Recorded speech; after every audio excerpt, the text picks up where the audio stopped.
Children of God, exactly 40 years ago, at gunpoint, Radio Veritas technicians manning the transmitters in Malolos were ordered to lie face down at around 5:30 a.m.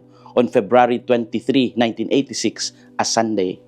It was the height of the 1986 People Power Revolution that eventually toppled President Ferdinand Marcos from power. Radio Veritas was then broadcasting news from EDSA and served as the mouthpiece of the people. Armed men suddenly barged into the radio facility. Apparently, they had no intention of harming the radio technicians. They simply wanted to cut Radio Veritas off the air.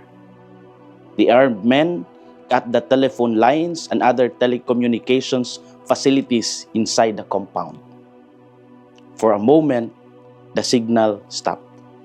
But even if the transmitters were silenced, the spirit of truth and solidarity continued to spread among the people.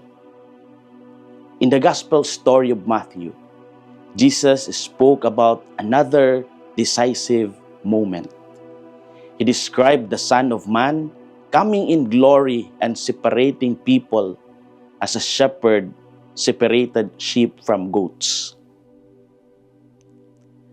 What are our inspirations for today? First, God sees our hearts. Jesus emphasized that even small, hidden acts of charity had eternal value. The world might not notice every good deed, but God does. Today, we are invited to continue doing good even when recognition is absent. Second, God's preferential option to the poor. Jesus described a kingdom built on mercy. The king identified himself with the hungry, the thirsty, and the imprisoned. Power in his kingdom was shown through care, not coercion. Today, we face daily choices between indifference and involvement. Who are the least in your life right now who may be silently asking for help? How do you respond when you see hunger, loneliness, or suffering around you? Children of God, the gospel teaches that love cannot be erased by force or fear. And at the end of life, the question will not be how powerful we were, but how compassionate we become. Jesus already revealed the criteria clearly and simply. Every hungry person is an opportunity to love Christ.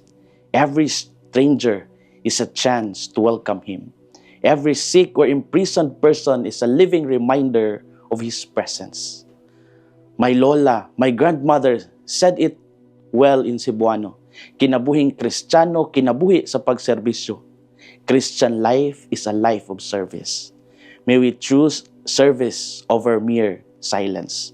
May we choose compassion over dominance and control.